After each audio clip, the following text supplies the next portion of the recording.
결정하는 첫 번째 요소가 뭘까요? 오늘 성경 마가복음 5장을 읽었는데요. 여러분들 오늘 본문만 읽으시면 그걸 알 수 없고요. 재밌는 거는 오늘 나온 이 마가복음에 나온 혈루증 걸린 여인의 이야기는 깍두기 본문입니다. 무슨 뜻이냐면 오늘 본문 앞에 그리고 오늘 본문이 끝난 뒤에 사실은 더 큰 사건이 있습니다. 사람이 죽었습니다. 그리고 그 죽은 사람이 다시 살아났습니다. 백부장의 딸이 병에 걸려 있어서 사람들이 급히 예수님을 모시고 오라고 그렇게 부탁을 했습니다. 그래서 예수님께서 지금 생명이 곧 넘어갈지 모르는 위급한 환자를 구하시기 위해서 가시는 그 노정에서 오늘 사건이 벌어졌다는 겁니다. 그리고 나서 12년 동안 그 혈루증을 고치지 못했던 여인의 병이 나았다는 게 오늘 본문의 이야기입니다. 여러분, 아무리 병이 나은 일이 하나님의 기적이라 할지라도, 아무리 그 병이 중병이라 할지라도 죽은 사람이 다시 일어났다는 것보다 더 놀라운 기적일 수가 있겠습니까?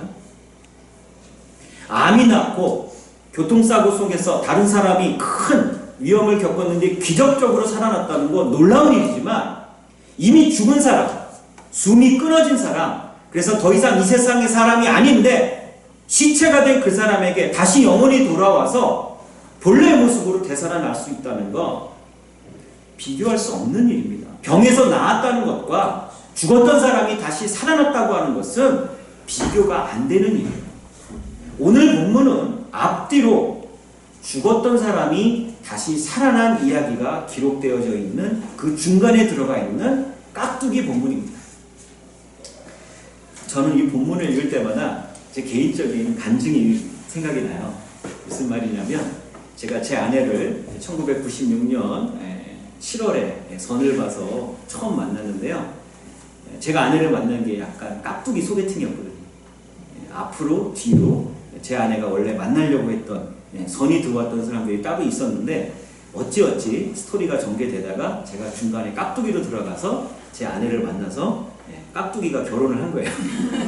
앞에 뒤에 있는 분들은 뭐 세상말로 말하면 스펙도 훨씬 좋고 집안도 훨씬 좋은 분들, 큰 교회 목사님, 돈 많은 장로님의 아들들, 막 서울대 나온 그런 분들, 하여튼 이 세상적으로 볼 때 저보다 모든 면에서 조건이 훨씬 더 뛰어난 사람이었는데, 중간에 어떻게 하다 보니까 그 선과 선 사이에 제가 살짝 갑작스럽게 들어갔는데, 세상 물정 하나도 모르고 철딱선이 없던 제 아내가 제 몇 마디 말에 현혹이 돼서 제가 멋있는 사람인 줄 알고 저하고 결혼해서 20년 넘게 저렇게 고생을 하면서 살고 있는 거죠.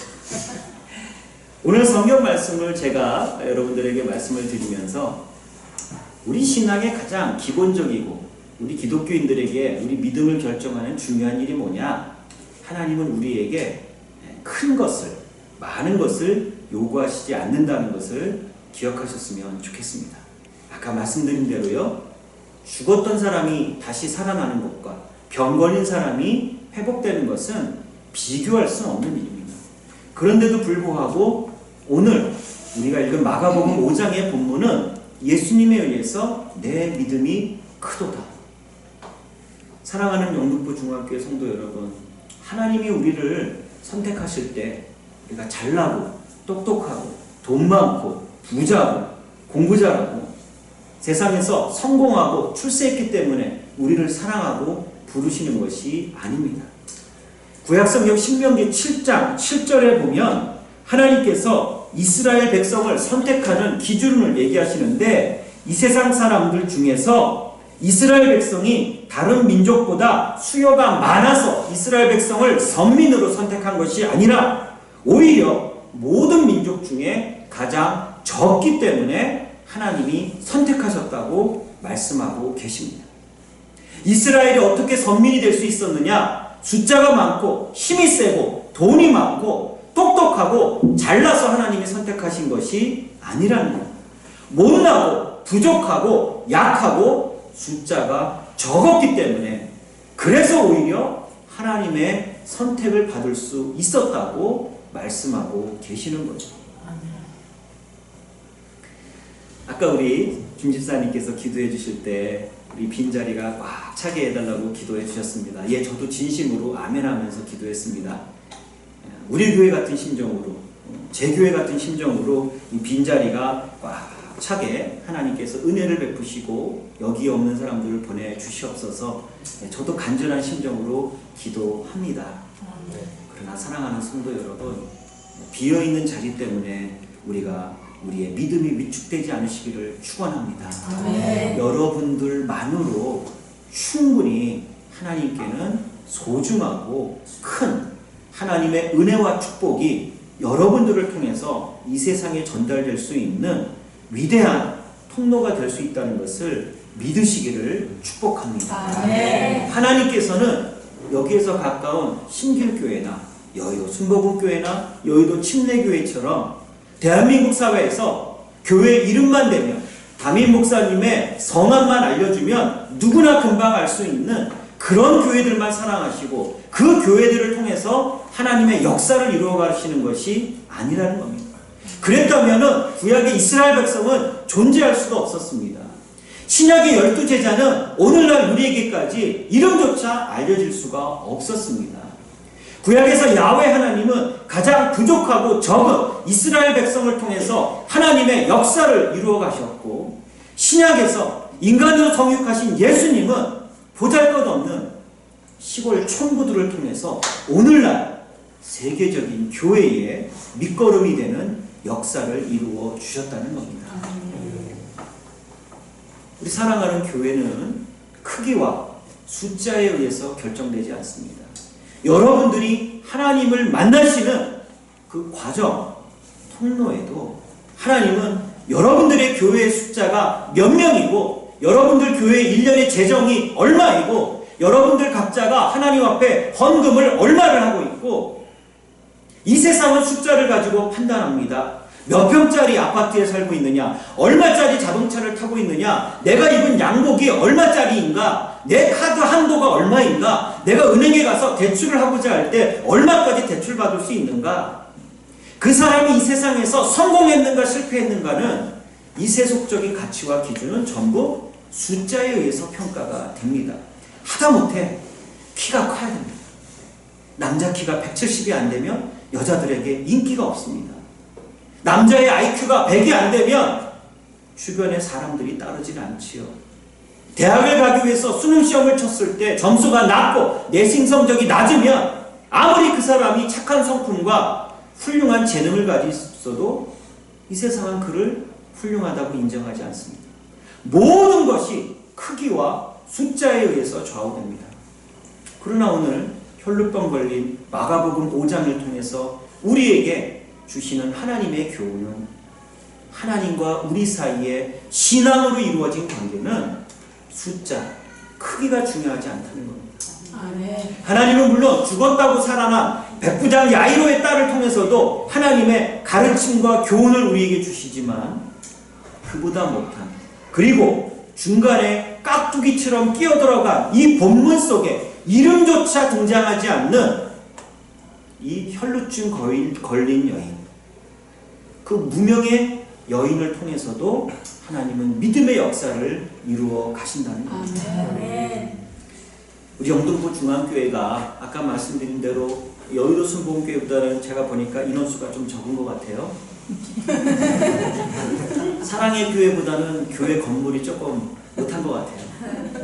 그죠? 온누리 교회보다는 교육 프로그램이 조금 약한 것 같아요.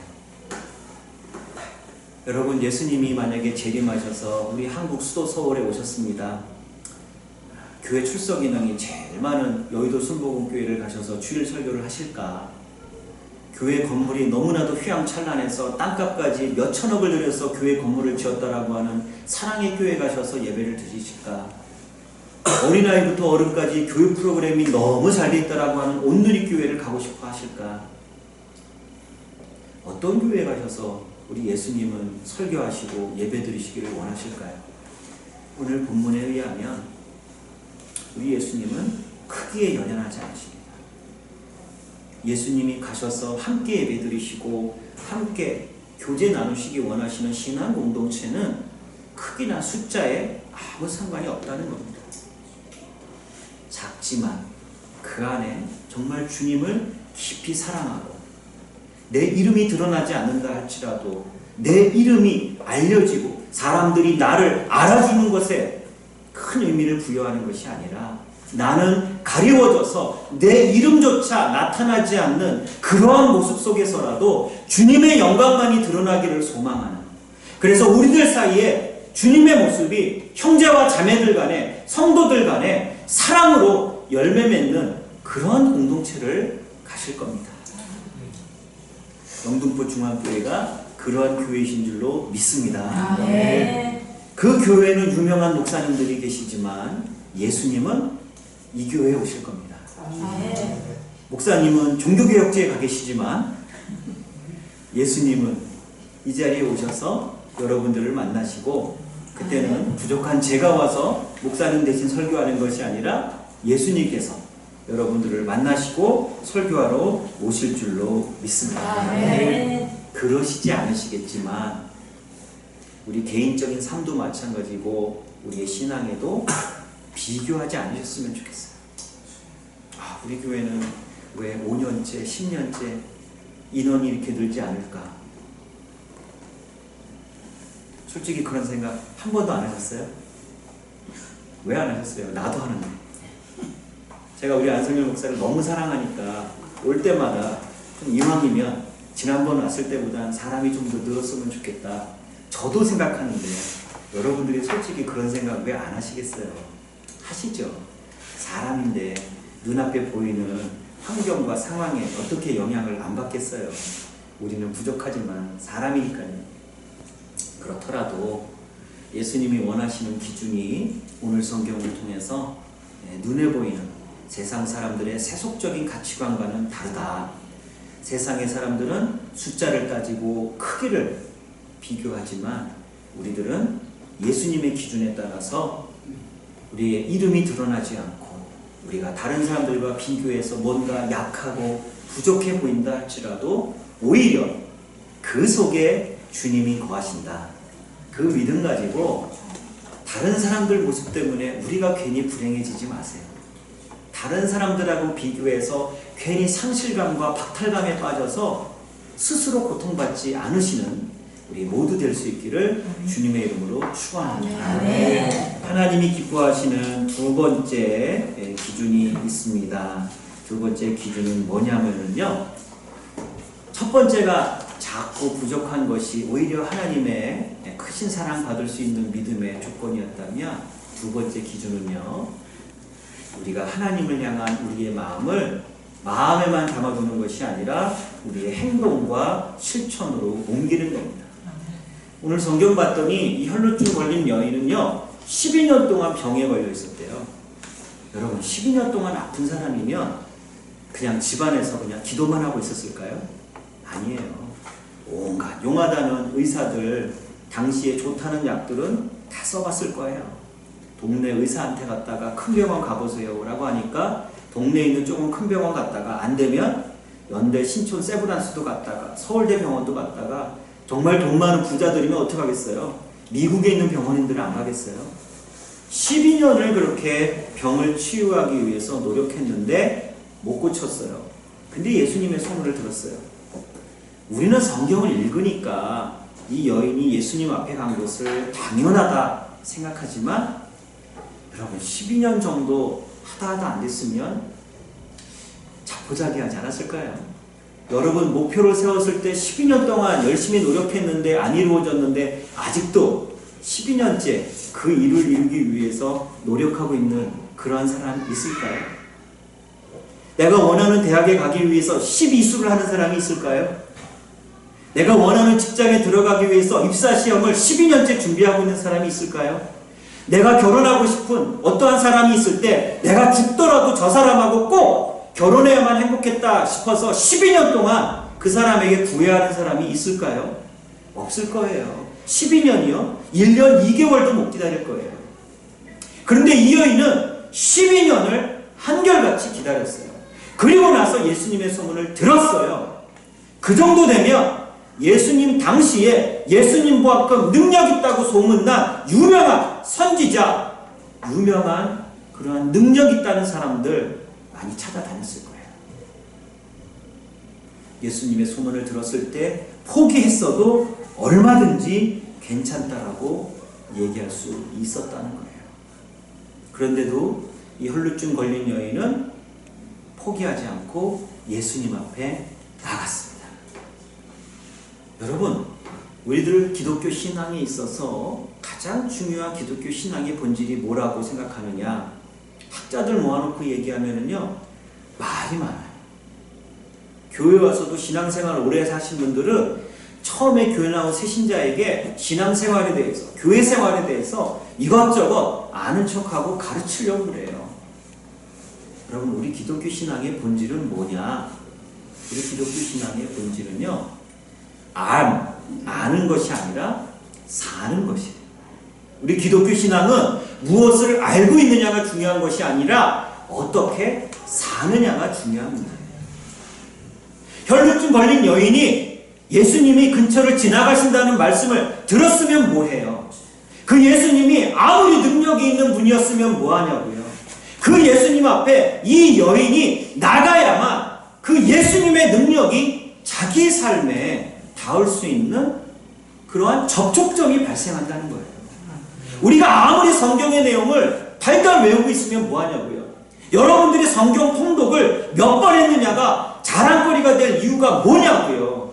여러분들이 성경을 필사하고 요절암성을 100개, 200개 줄줄줄줄 외우면 뭐하냐고요? 여러분들이 외우고 읽고 썼던 그 성경의 내용들이 우리의 삶으로, 우리의 삶의 구체적인 행동과 실천으로 나타나지 않으면 여러분들이 성경을 달달 외우고 있어도 아무 소용없다는 거예요. 오늘 성경에 나온 이 혈루병 걸린 여인은 예수님 앞에 단순하게 한 가지 신념을 가지고 나갔어요. 뭐죠? 예수님이 나를 고쳐주실 것이다. 주변에 얼마나 많은 사람들이 뜯어 말렸을까요? 다 소용없어. 다 나가봤잖아. 뭐하러 나가? 12년 동안 그렇게 당하고도 몰라? 좋다는 사람 만나봤잖아. 자기 각자의 경험과 이성을 통해서 이야기했을 거예요. 구약성경 히브리어로 알다, 깨닫다라는 말에 해당하는 말이 야다라는 히브리어가 있어요. 이 말의 뜻은 뭐냐면요, 함께 생활하다, 관계를 맺다는 거예요. 그러니까 구약성경에 나오는 이스라엘 백성들이 하나님을 아는데, 하나님을 아는 지식은 오늘날 우리가 대학 들어가기 위해서 학생들이 수능시험 공부하고 학원에 가서 수학 공식 외우고 영어 단어 외우는 그런 지식을 말하는 게 아니에요. 하나님을 알고 하나님을 깨닫는 그러한 지식은 어떠한 지식이냐? 하나님과 구체적인 관계를 맺는다는 거예요. 관계를 맺는다는 건 뭐예요? 우리의 삶 속에 우리의 행동과 우리의 실천을 통해서 하나님을 알 수 있다는 거예요. 제가 어쩌다 이렇게 한 번 와가지고 앞에 앉아있는 주원이나 뒤에 앉아있는 우리 주은이나 주희를 보면 사실 이 아이들의 성격이 어떤지 몰라요. 그리고 여러분들도 주일날 와서 이 아이들을 일주일에 한 번만 보고 그냥 교회 신자로서 남의 집 아들, 딸로서 볼 때, 그리고 교회에 와서 그 보여지는 모습만 보고 그 아이들에 대해서 알고 있는 모습이 있고요. 우리 조집사님이 집안에서 엄마로서 아들과 딸, 남들이 모르는 이 아이들만의 성격과 행동, 엄마만 알 수 있는 그러한 아이들에 대한 특성이 있을 거 아니에요. 제가 인상이 너무 좋잖아요. 아무도 안 웃으시네요. 쓰라고 하신 말씀인데 진지한 얘기하다가 갑자기 훅 들어가니까 웃어야 될 포인트를 놓치신 것 같아요. 네, 제가 인상이 너무 좋아서 제가 미국에서 같이 제 가족들하고 생활하고 그럴 때 교회 분들이, 여자 집사님들이 제 아내한테 그런 말 많이 하거든요. 사모님 얼마나 좋으시냐고, 이렇게 목사님이 저렇게 인상이 좋으시니까 집안에 와서 집안일도 얼마나 잘 도와주시고 너무 좋겠다고, 너무 자상하시겠다고. 다 아시죠? 그런 부인들이 하는 얘기가 뭐예요? 가슴을 치면서 한숨을 토하면서 이 썩는 내 마음을 어떻게 하냐고 그러면서 뭐라 그래요? 살아보라고. 살아본 사람만이 아는 그 사람의 성격이 있는 거죠. 그죠? 하나님하고 우리의 관계는요, 살아봐야 돼요. 하나님에 대해서 논문 쓰고 하나님에 대해서 신문 기자가 와서 인터뷰하듯이 그렇게 우리 신앙생활하는 거 아니에요. 성경을 읽는데 성경을 남의 이야기처럼 읽어서는 그거는 내 믿음이 아니에요. 시편 1편에 보면 복 있는 사람은 주님의 말씀을 주야로 묵상하는 자로다. 우리말로는 점잖게 묵상한다고 되어 있는데 이 묵상이라는 말의 원어는요, 사자가 어떤 동물을 사냥한 다음에 뼈를 끝까지 발라 부득부득 먹는 그 모습을 묵상이라는 말의 어원으로 하고 있어요. 우리가 하나님의 말씀을 복받은 사람은 주야로 묵상하는데 하나님의 말씀을 어떻게 한다고요? 빠득빠득 마지막 한 점까지 사자가 고기를 뜯어먹는 모습처럼 그렇게 하나님의 성경을 그렇게 읽는 사람이 복 있는 사람이라는 거예요. 무엇을 상징하는 걸까요? 하나님의 말씀을 어떻게 읽으라는 걸까요? 여러분, 하나님의 말씀을 먹는 거예요. 먹는다는 건 무슨 뜻이에요? 먹는 음식은 먹기 전에 음식으로 있을 때는 나하고 한 몸이 아니지만 그 음식이 내 입을 통해서 내가 그걸 음식으로 먹게 되면 어떻게 돼요? 내 안에 들어와서 나에게 영양분을 공급해주고 내가 살아갈 수 있는, 생존할 수 있는 원동력이 되는 거잖아요. 하나님의 말씀을 읽는데 3인칭 시점으로 남의 일처럼 그렇게 읽지 말라는 거예요. 하나님의 말씀을 읽으면 그 말씀이 내 안에 들어와서 내가 살아가는 힘과 원동력이 돼서 하나님과 내가 하나가 되어야 된다는 얘기예요. 아멘. 우리의 삶 속에서 하나님의 말씀이 열매와 결실로 드러날 때 그게 진짜 신앙이라는 거예요. 아멘. 오늘 성경에서 혈루병 걸린 여인이 그것을 우리들에게 알려주고 있는 거예요. 여러분, 인류 역사에서 예수님을 실제로 볼 수 있었던 이 엄청난 특권을 누린 사람이 몇 명이나 있었겠어요.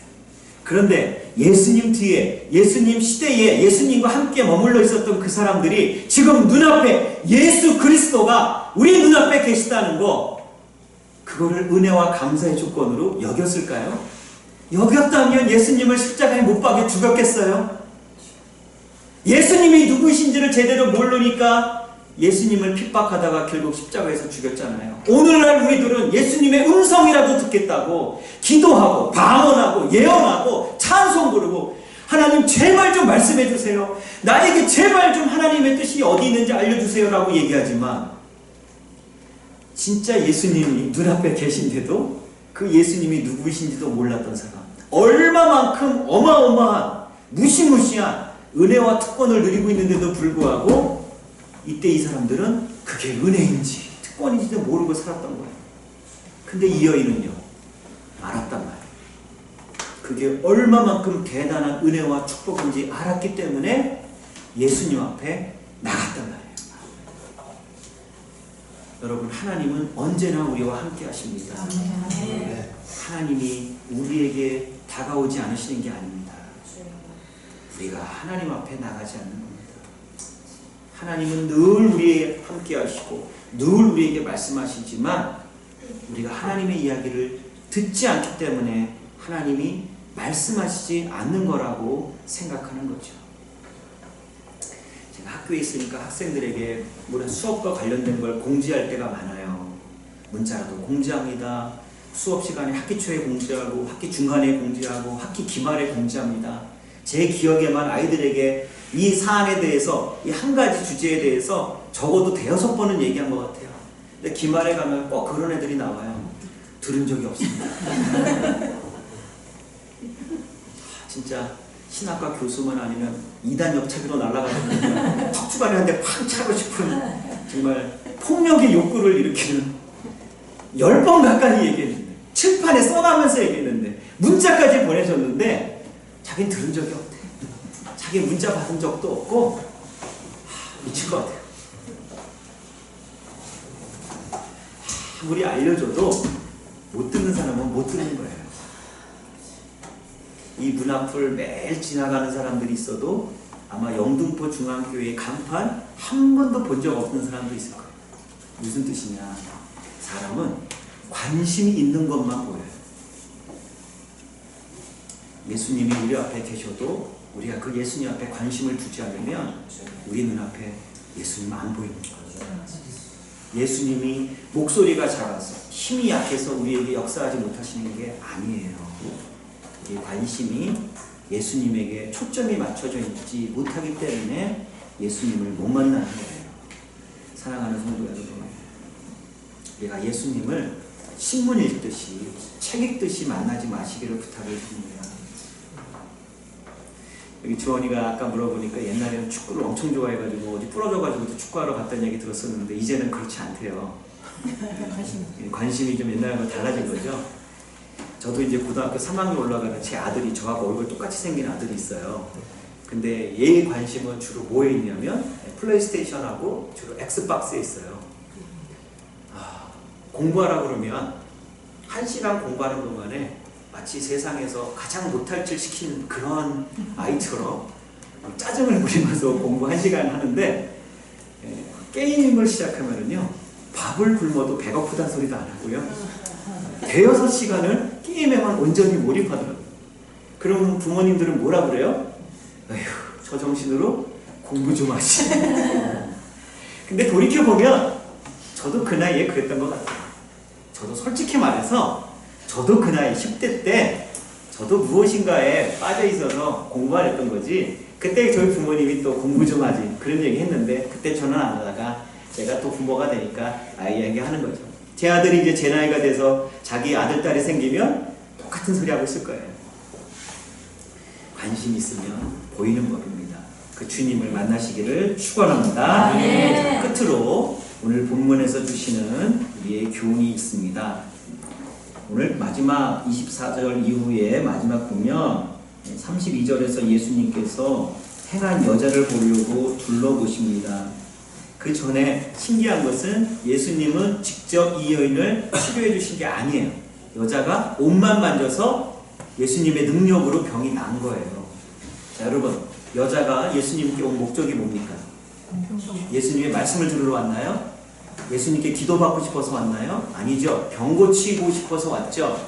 자, 예수님의 옷을 만진 순간 이 여인이 자기 몸 안에 있는 혈루병의 근원이 나았다는 거, 말랐다는 거 알았다고 그랬어요? 몰랐다고 그랬어요?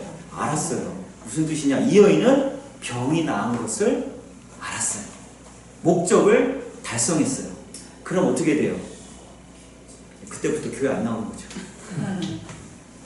신앙생활 하겠다고 교회 나오는데 갈급한 게 있으니까 새벽기도 나온단 말이에요. 내 아들이, 내 딸이 올해 고등학교 3학년이에요. 안 나오던 새벽기도 나와요. 열심히 새벽기도 했는데 수시에 그래도 가고 싶다는 학교에 학교 통지를 받았어요. 그럼 그 다음 날부터 새벽기도 어떻게 해야 돼요? 피곤해서 못 나오죠. 우리가 뭔가 갈급함이 있을 때 주님 앞에 나오잖아요. 근데 그 갈급한 문제가 해결되면 어떻게 돼요? 안 나오죠. 여러분, 신앙의 본질은 뭔지 아세요? 훌륭한 믿음이 오래가는 게 아니에요. 끝까지 가는 믿음이 훌륭한 거예요. 네. 이 여인은 문제가 해결됐지만 여전히 예수님 옆에 머물러 있었어요. 그랬더니 예수님께서 누가 내 몸에 손을 댔느냐. 겁나서 가도 괜찮아요. 예수님이 뭐 무슨 옛날에 뭐 안기부 요원입니까? 잡아다가 고문합니까? 그러지 않았을 거란 말이에요. 근데 이 여인은 예수님 옆에 머물러 있다가 예수님이 누가 내 몸에 손을 대었느냐 떨면서 예수님 앞에 나왔습니다. 예수님께 찾아온 목적을 달성했지만 목적이 달성된 이후에도 예수님을 떠나지 않고 머물러 있었다는 겁니다. 사랑하는 성도 여러분, 기도의 응답을 받으신 이후에, 문제가 해결된 이후에, 내가 이 교회에서 신앙생활한 지 오래됐기 때문에 이제쯤이면 내가 좀 다른 곳으로 한번 가보고 싶다라는 생각이 드실 즈음에, 여러분, 신앙생활은 끝까지 가는 것이 중요하다는 겁니다. 오늘 성경에 보면 이 여인이 그때 예수님 앞에 나왔어요. 그랬더니 그 여인이 그 앞에 나왔을 때 예수님이 뭐라 그러셨습니까? 딸아, 내 믿음이 너를 구원하였다. 여인은 예수님의 옷을 만져서 무엇이 해결됐나요? 육신의 병이 해결됐죠. 근데 끝까지 남아있었더니 예수님께서 무슨 문제까지 해결해 주셨나요? 영혼의 문제까지 해결해 주셨어요. 그 사랑하는 성도님들, 우리의 믿음은 중간에 멈추는 게 아닙니다. 아무리 화려하고 뜨거운 신앙생활을 했어도 중요한 믿음은 끝까지 가는 거예요. 아멘. 우리 영등포 중앙교회에서 함께 신앙생활 하시는 여러분들은 끝까지 함께 가시기를 주의 이름으로 축원합니다. 아멘. 그 믿음이 우리 가운데 임하실 때 그 믿음이 하나님이 기뻐하시는 믿음이시고 우리에게 육신의 문제뿐 아니라 영혼의 문제까지 해결해 주시는 하나님의 놀라운 능력의 통로이고 능력의 수단이 될 줄로 믿습니다. 아멘. 모두에게 그와 같은 은혜가 임하시기를 주님의 이름으로 축원합니다. 아멘. 기도하겠습니다. 하나님